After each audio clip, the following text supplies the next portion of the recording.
Hey, thanks for watching today, Monday Night Fun with Howie and Earl, and I appreciate you watching.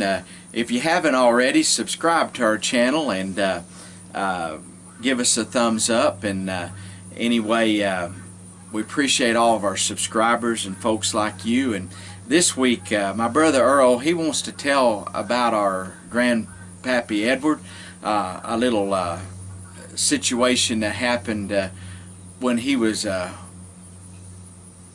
boy, and what our great-grandpappy Edward Ferguson did. So Earl, let's hear it, buddy.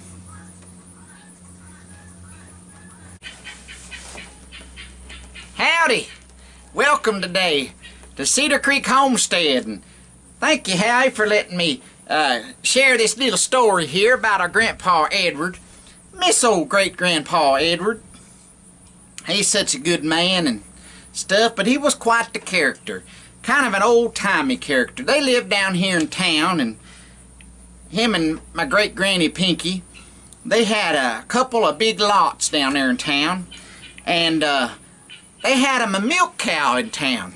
And old Granny, she'd go milk that cow in the evenings, and boy, it was quite a fun adventure. And anyway, she had a few chickens in a garden, and she canned and put everything up and she looked like Granny Clampett on the Beverly Hillbillies.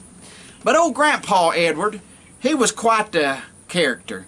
And in his older years, he got kind of cantankerous and stuff. And one time, he got in trouble for shooting a man. So they made him go down there to the courthouse. And when he got down to the courthouse, the judge says, Mr. Ferguson, how do you plead? And he said, I don't understand, Your Honor. He said, well, did you shoot this man in self-defense? And he said, no, Your Honor. I shot him in the end when he went over the fence. Anyway, Grandpa Edward, he was one of them real religious types. He went to church every Christmas and every Easter, whether he needed to or not. And he occasionally went, if there was nothing else better to do, he would go other times throughout the year. Otherwise, he made sure that he went every Christmas and Easter. Very religious.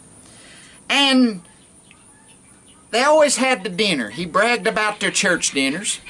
And he always gave $1. He was so faithful in giving to the house of God.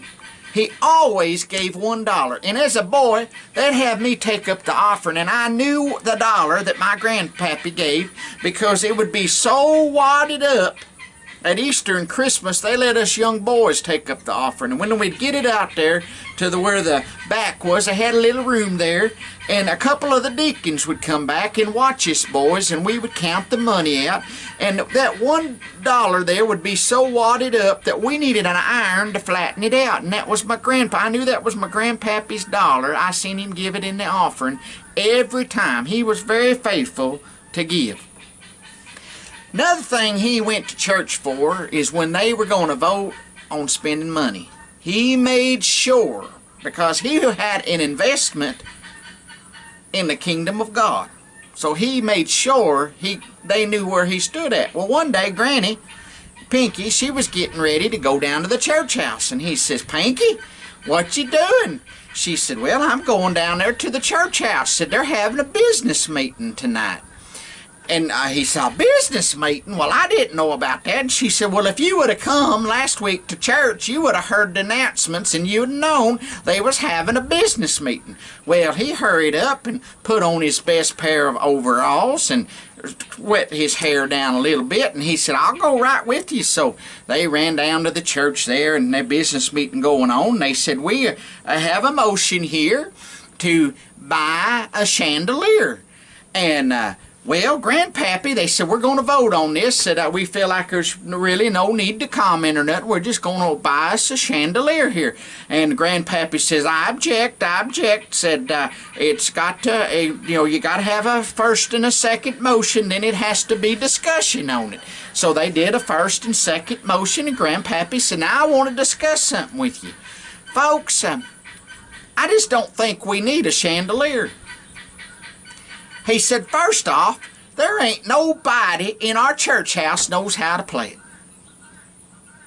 And he said another thing. He said if we was to order that thing from the Sears Roebuck catalog, there ain't nobody going to church here smart enough to even spell the word.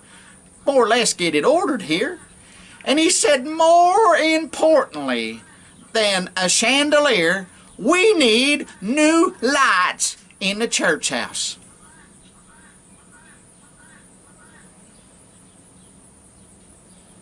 Hey, if you ain't into homesteading, give it a try, 'cause it's good for you.